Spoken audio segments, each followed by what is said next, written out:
How much money do you really need to be free? $1 million.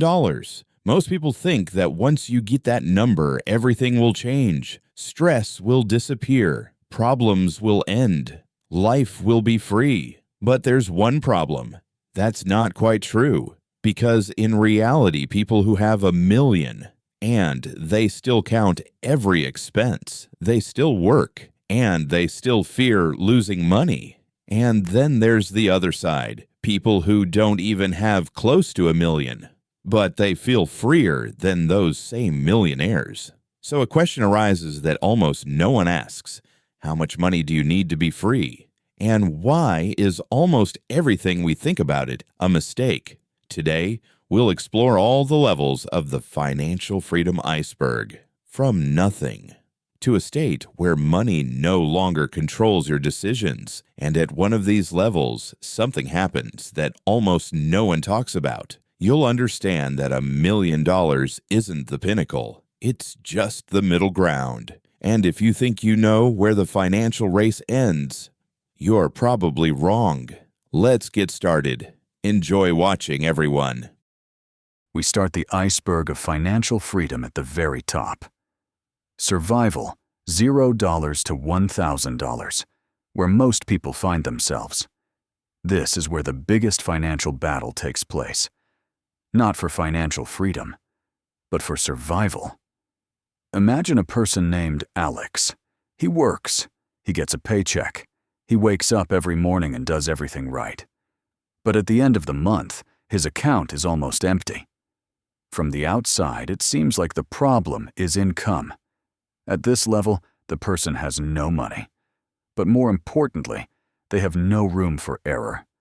One unexpected expense, and they're broke for the entire month. Their phone breaks, a toothache, the car needs repairs, and suddenly a chain reaction begins. They have to borrow money, use a credit card. The problem is solved today, but it creates a new problem tomorrow. That's why this level is called survival. Here, a person doesn't control money. Money controls a person. But the most interesting thing is that many people don't even realize they're in this situation.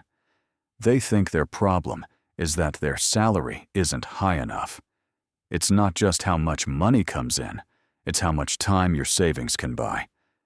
Imagine two situations. In the first, you lose your job tomorrow, and you only have enough money for the next week. In the second, you have enough for several months. The amount may not seem like much, but psychologically, these are two completely different worlds. In the first, every problem looks like a catastrophe. In the second, it looks like a temporary difficulty. That's why the first money you save turns out to be much more important than it seems, because it doesn't buy things, it buys time. And time is the currency of freedom. And herein lies one of the most important ideas of the entire video. Most people think that financial freedom begins somewhere far away, at the level of wealthy people. But in reality, its first signs appear much earlier. And right now, we're moving to the level where people begin to feel something they didn't have before: control over their own lives. The first true freedom: $1,000 to $10,000. Here's where the first strange thing happens. You're still not exactly rich, no expensive car, no investments worth millions. But suddenly, life becomes much simpler. Why? For the first time, money appears, capable of solving a problem before it turns into panic. Let's imagine Alex. Yesterday, a broken phone meant borrowing money to fix it. Today, it's just an unpleasant situation. Yesterday, getting fired caused panic. Today, you have time to calmly find a new job. Yesterday, an unexpected electricity bill was a shock. Today, it's just the electricity bill. That's why many call this level the most underrated stage of financial freedom. What's being bought here isn't luxury. What's being bought here is the ability to have peace of mind about tomorrow. And there's another interesting thing.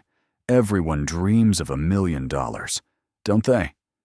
But answer me one question. What exactly will change in your life after $1 million? Most often, everyone describes the feelings we've already discussed today. Calmness, confidence, control. The ability to sleep without worrying about how to pay rent tomorrow. The irony is that many people chase after seeing Spider-Man while ignoring Peter Parker every day. How to reach this level I discussed in the previous video. Go to the channel to watch. But let's call this level First Freedom. It's not quite freedom yet, because you're still dependent on your work. The next level changes the number of options a person has. Level of choice, $10,000 to $50,000. This is where financial freedom begins, according to most. Although in reality, it's a choice, and the difference is huge. Let's imagine Alex starts work and realizes he doesn't want to be there anymore. At the first level, there's no choice. You have to endure, accept, wait for the next paycheck. Here, the situation changes. The opportunity to say, I can find something better.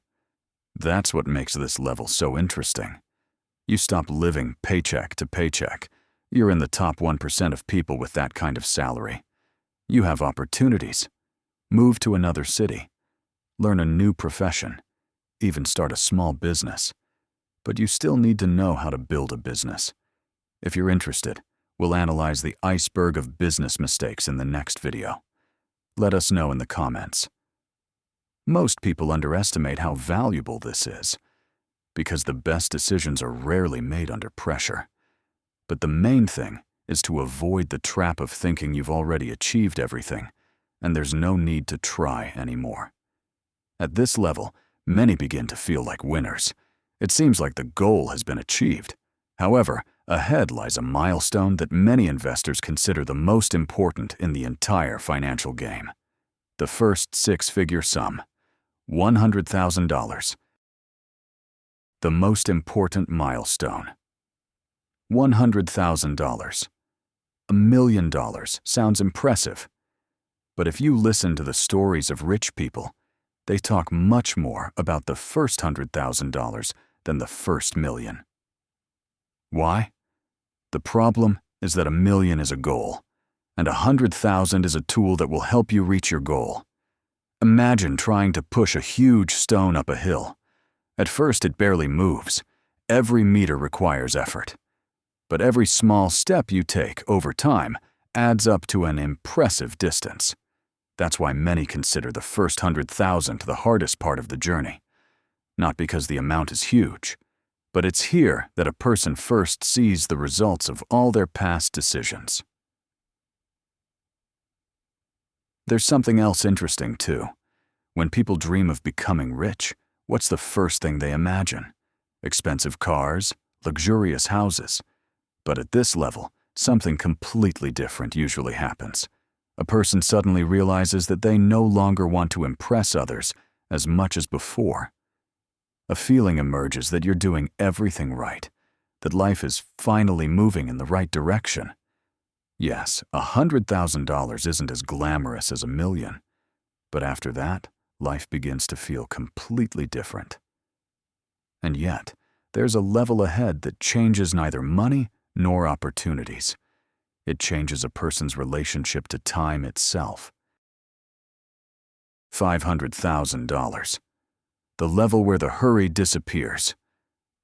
$500,000. The amount you might see in a lottery win. But how much is that really?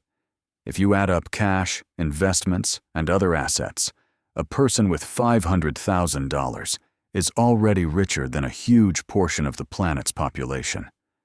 For most of our planet, such a sum remains an unattainable goal throughout life. But what does it really mean? Firstly, this is the level where money starts working for you. Even without a luxurious lifestyle, capital can generate additional income on its own. Secondly, something appears that can't be bought in a store. Time. Imagine you're offered a job you don't like. At many of the previous levels, saying no can be a dangerous decision. Here, it's simply an option. You could take a break, travel for a few months, launch your own project, or simply allow yourself not to make a decision right now.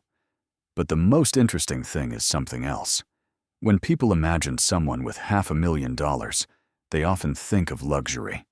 In fact, from the outside, such a person may appear completely ordinary. They might also walk their dog in the evenings or pass you by on the street every day. No helicopters, no yachts, no life like in the movies. That's why the next level is so controversial, because most people believe that's where true wealth begins. $1 million. The millionaire myth. $1 million, probably the most famous number in the world of money. But have you ever wondered what $1 million actually looks like? If you took 1,000,000 $1 bills and stacked them in a single stack, you'd get a tower over 100 meters high, about the same as a 30-story building. If you spread that money out on the floor, it would take up the space of a small apartment. And if you counted $1 million manually, one bill every second, you'd need almost 12 days without sleep or breaks. And here's the most surprising thing. For most people, $1 million sounds like the final boss of a financial game, as if life after that number turns into an endless vacation. But let's try a little experiment. Imagine that tomorrow morning, someone transfers you $1 million. What do you do first? Buy a house? A new car? Travel the world? Most people mentally spend that million in the first 30 seconds.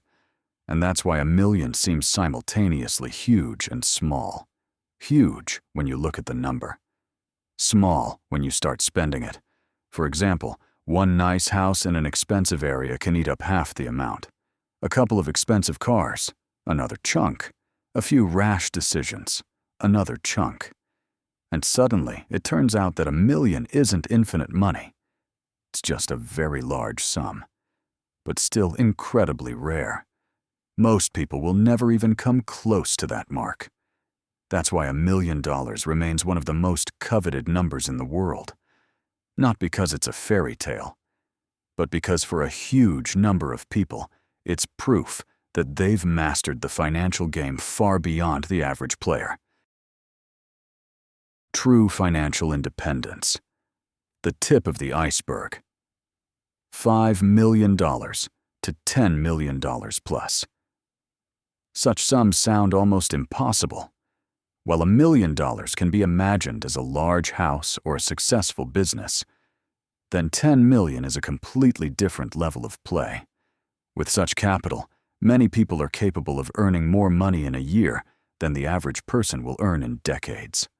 You can live by the sea, not open your work email for months, and it will hardly change anything financially. But this is where the question arises. What happens after the financial goal is reached? Imagine that tomorrow morning, $10 million appears in your account. How long would it take to buy everything you've ever dreamed of? A week? A month? And then what? That's why many very wealthy people continue to build companies, create projects, buy new businesses, not because they lack money, but because a person always needs the next goal. And this is perhaps the most unexpected conclusion of the entire video. At every level, people think the next number will finally bring complete satisfaction. But when they reach it, a new peak appears on the horizon. And perhaps financial freedom was never a specific amount. For some, it begins with the first $1,000 in their account. For others, with 100,000. For others, with 1 million. But it almost always comes sooner than people expect. The moment money stops controlling your life. Now a question for you. What level of the iceberg are you on now? And which level was the most unexpected? Let us know in the comments. If you found the video interesting, please support it with a like and a subscription. See you in the next video.